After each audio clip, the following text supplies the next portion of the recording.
This is a segment from The Annex, an academic sociology-themed podcast. For more, visit us on the web at theannexpodcast.com. And now we turn to Richard Carpiano, a professor of public policy and sociology at the University of California, Riverside. Richard is a medical sociologist and public health policy scholar with a ton of work to his credit. He does work in a bunch of areas, including more recent work on under-vaccination. He and Nicholas Fitz recently published Public Attitudes Towards Child Under Vaccination, a randomized experiment on evaluations, stigmatizing orientations, and support for policies in social science and medicine. It's a really good article. I enjoyed it.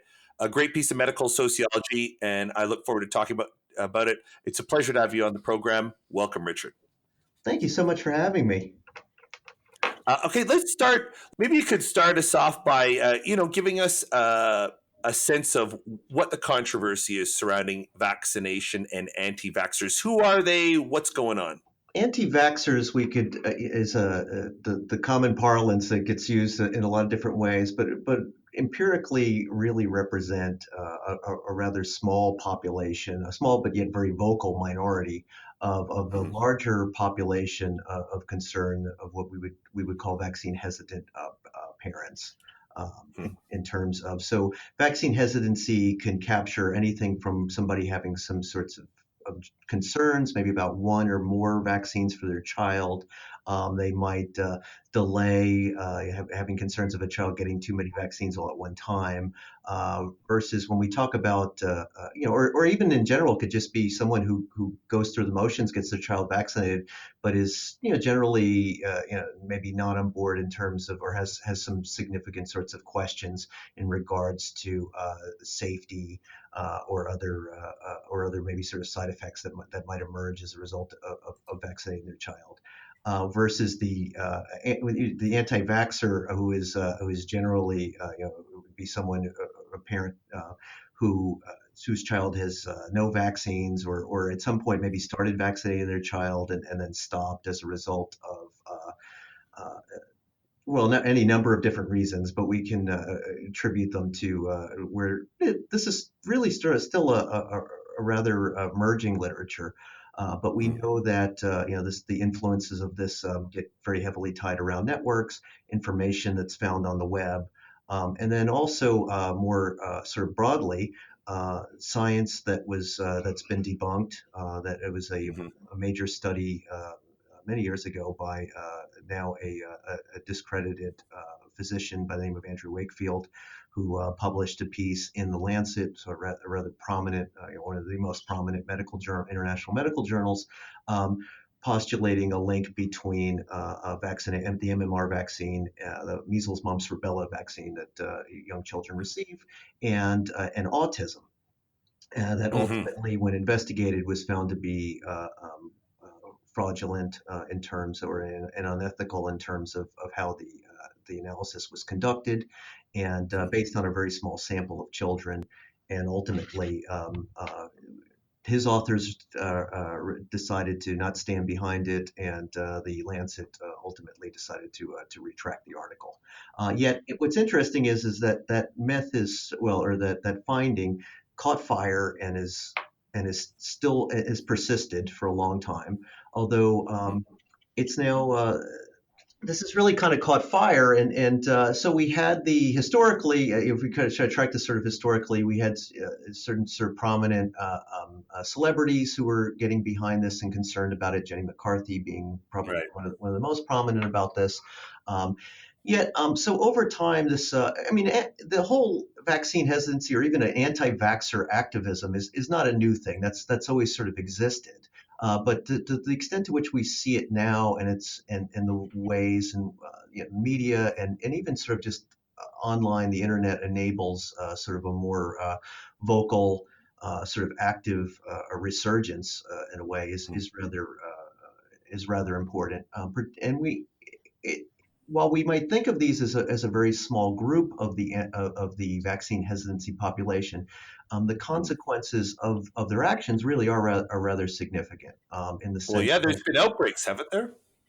Yeah, so in terms of outbreaks, and so often we look at these. You can it starts to become a bit of a numbers game. If you look at sort of reports about states or the nation in terms of how many children are vaccinated, the numbers look really quite good to Mm, maintain herd immunity, which would be the idea that if you vaccinate enough people within a population, that they can provide a certain protection to those who can't be protected from it. Either they're too young or they're immunocompromised, or some mhm, people even have legitimate allergies to reactions to certain vaccines.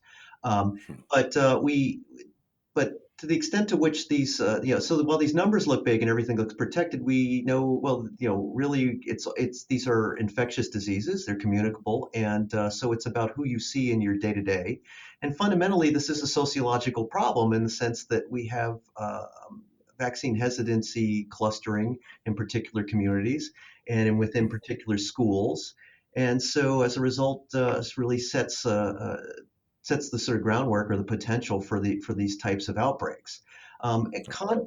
Compounding that also are in many states we have vaccination is not mandatory. mhm, That there are options to exempt out of it as a result of some sort of philosophical or religious type of exemption in certain states. mhm, Um, Only three states actually make it a requirement for enrollment. A lot of talk about California initiating it, but actually it's West Virginia and Mississippi were the leaders in this, which mm, is I kind of laugh as a public health scholar because generally when you think of those two states, you don't think of them as public health leaders on many things. yeah, But in terms of taking action on that, that had been that is something that's been going on. But I interesting. digress. Mm, With the rise, we've also been seeing so not only just this sort of rise in sentiment, rise in activism, but also sort of a rise in these opting out exemptions, mhm, which is also enables enables some or sets at least the potential for a lot of these vaccinations or a lot of these outbreaks to occur. mm, But for I guess for the average listener who's like, okay, public health wonk here, talking about something that's important to him and whatnot. I mean, this what I find really fascinating about this whole issue is more broadly as a sociologist, is really how the anti-vaccine movement and even vaccine hesitancy in general, and mhm, some of my work has been within the United States. I focus a significant amount of it in Canada too, and see some interesting similarities as well. Is really how this applies to sort of more broader sociological issues about information or misinformation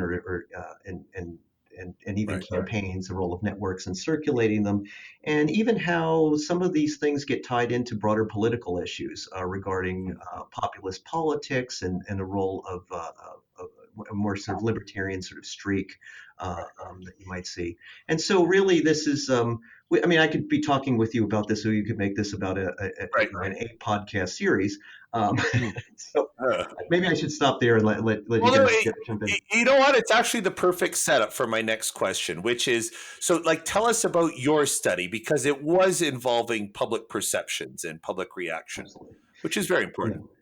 Well, we look at these. Well, there's so much attention that's paid to who's not vaccinating because Mhm, journalists cue in on that, and and obviously to many people that might seem sort of unusual. It's counterintuitive. mhm, Vaccinations are considered to be one of the greatest public health achievement. If you were to take Public Health 101, it would make a top mhm, 10 list of one of the greatest accomplishments of public health, yeah, sanitation and other things. yeah, So it does yeah. seem rather counterintuitive, and so the stories will definitely focus in on that. What's not a news story is the fact that most parents go and get their child vaccinated, and maybe there's a little bit of crying, but otherwise it's not really much of an event. And so when Mm, I was telling people that this is, I became fascinated, sort of just when the California outbreak had occurred, the Disneyland measles outbreak occurred, mm, and that's really how I started getting into this as an issue. And as I started getting into projects and I would talk with people about like, what it is that I study and the current things I'm looking at, I would notice, just I would tell people before, and I study health disparities, and people will tell me more about what that's all about, sort of thing. But this was something that particularly I noticed really hit a nerve with people. Oh, those people are nuts. Those people are crazy. Oh, I can't believe that mhm, that people would do. They better stay away from my child. And mhm, And so to me, it was just really fascinating to think about. So what is the what is the average public perception of this versus the studying always about what does an anti-vaxxer think and react, and how we might sort of counter that. And there's So, so much sociological literature about sort of public perceptions about mental illness and about stigma, and really a lot of those ideas really do translate to this. But now looking in this case at an infectious disease. so Richard, can you give us an overview of your study? What were you looking for? What were the questions? How'd you do it? Yeah, so my study, our study, and I have to give a lot of credit to my co-author Nick Fitz, who is just was a whiz with MTurk and these designs. He's now pursuing his doctorate in psychology at Duke.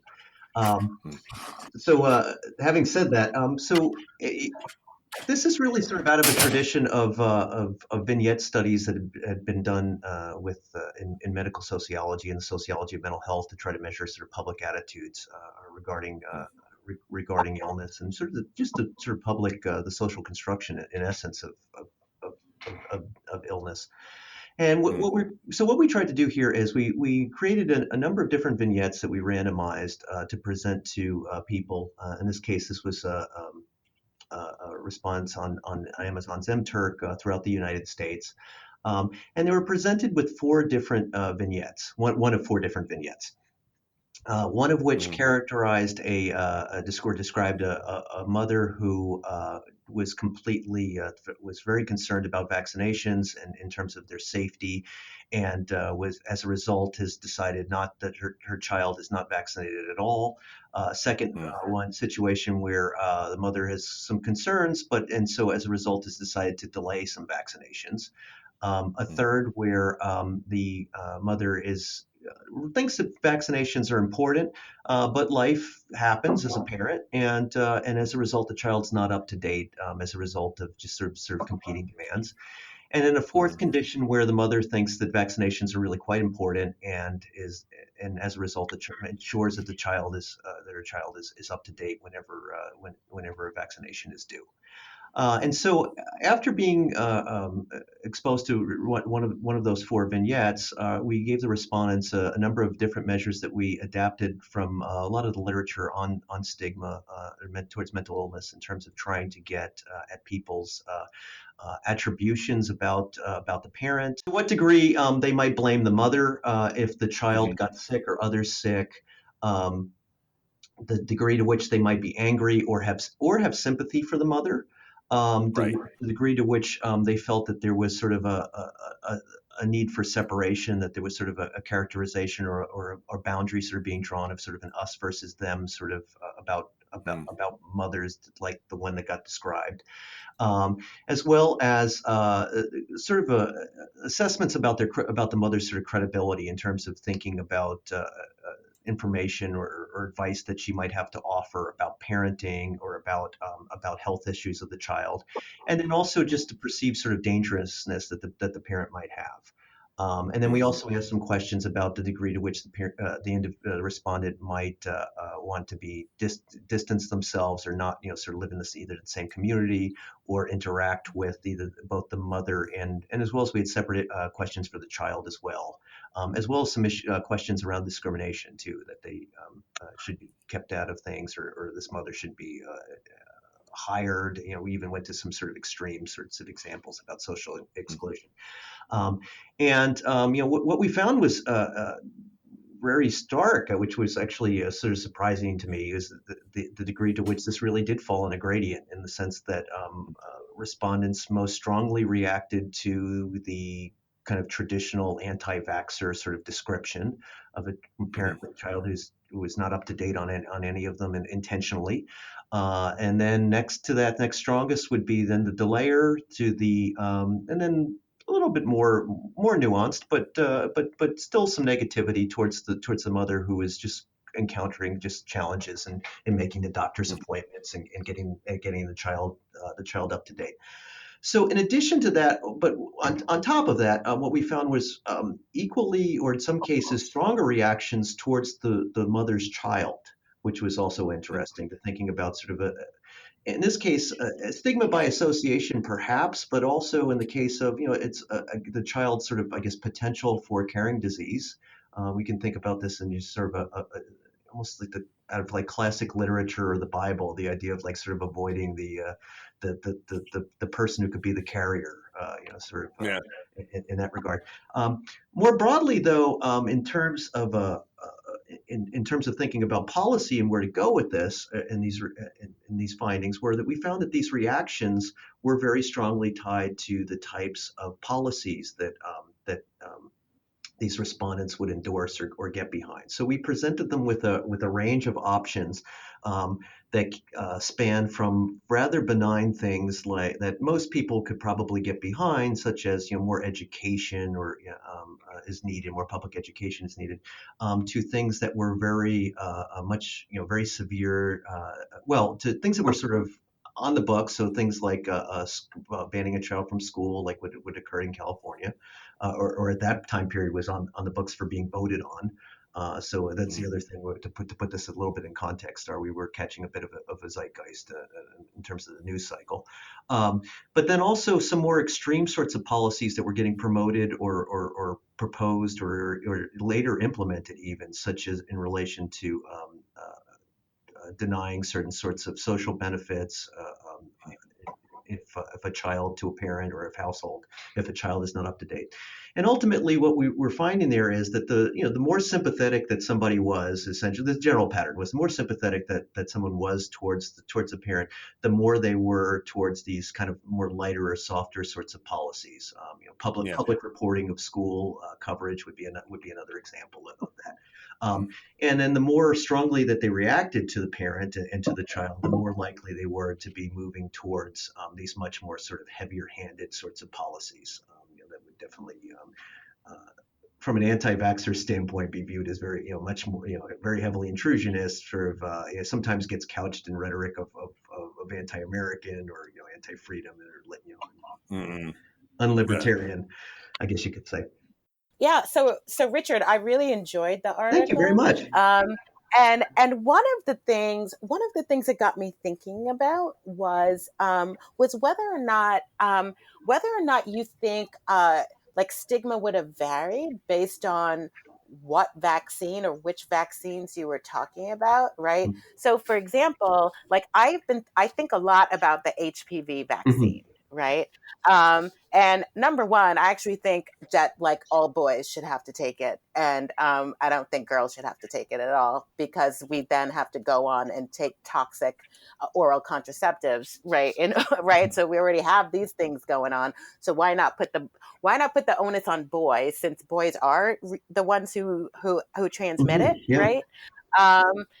But we don't do that. So I was wondering whether or not you thought you would see different effects, right, in terms of like sort of like the sort of size, like the effect of like stigma actually being a thing. Number one, because we're talking about something that's associated with something that is very often stigmatized in our society, both sex and also sexually transmitted diseases, right? Although the way in which HPV is framed more as a sort of cancer preventative vaccine, Right. right? So I was wondering whether or not you'd see like some similar effects there, and whether or not you think you might see gender effects there, right? Yeah, no, that's such a great question. And the short answer to that is I would definitely think that we would see effects about that.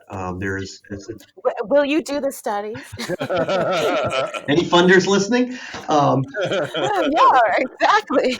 yeah, I mean, definitely for all the high uptake that we see for sort of the standard or the more established sort of child vaccinations, it's a definitely a different story for the HPV vaccine, and there is a lot tied into this idea that and I think a bit of a stigma around the idea that well you can get it through sexually transmitted through sexual transmission, and so therefore I'm giving this to my daughter. Well, now at least in some localities, boys as well, but giving it at a young age. And so this idea that I mean, certainly among some families there was concern that, and this has now been debunked quite nicely, I think, with studies. But this sort of concern that, well, if we give this to kids, kids are going to mistakenly think it's some license to go have sex.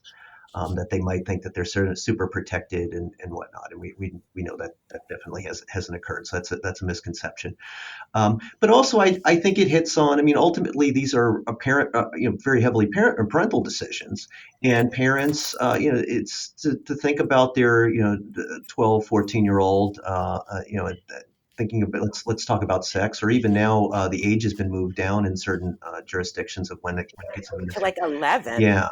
And so, this, my sweet little child, I have to think of them now as sort of this sexual being. It's certainly Oh no. discomforting for a parent. Um, Mm. and so, that's certainly going to undermine the uptake of it as well. So make a long story short, I would not be surprised if the findings were very different for that, for that particular vaccination. So Richard, I was really fascinated with your study, and I like that you used vignettes and you're looking at social distance and you're looking at how people relate to one another. But I do a lot of work with policymakers, and what I was curious about is, there's a thing in policy where people say 1, 3, and 25 that the intern reads the 25 page report. They make a 3-pager that they send to their boss, who then makes a 1-pager that sends it to the decision maker. And so I was wondering, like, in terms of policy, how do you see that 1-pager, or what is the intervention that this is leading to that you think will make the most effective change here? Well, this is where it gets complicated in terms of thinking about the whole about this particular issue about under vaccination and vaccine hesitancy in general. In that, well, it's good in general to be thinking about sort of what would be public support behind different policies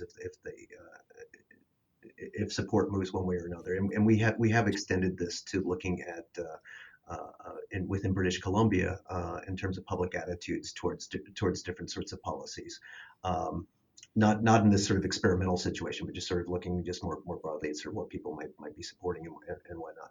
But what I try to bring up in the discussion section of the paper, and this is where things get much more sort of challenging and more controversial, I guess you could say, to be thinking about, is as sociologists, we generally think of stigma as quite a bad thing, usually, in terms of label being applied to a particular group and they're being outcast and whatnot.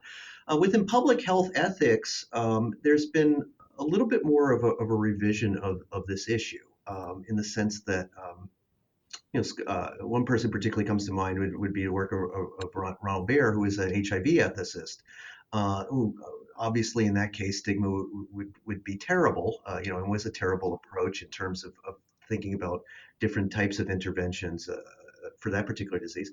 But at the same time, sort of brings up, which is widely recognized within public health, the stigmatization of cigarette smoking worked quite well. Huh. And so, does that mean, to what degree Yeah. is stigma as sort of is there an ethical basis of using stigma as a public policy lever, essentially? In this case, so we kind of try to weigh those issues and try to thinking about them, the potential to be pushing people sort of underground in this case and not getting, uh, um, not converting.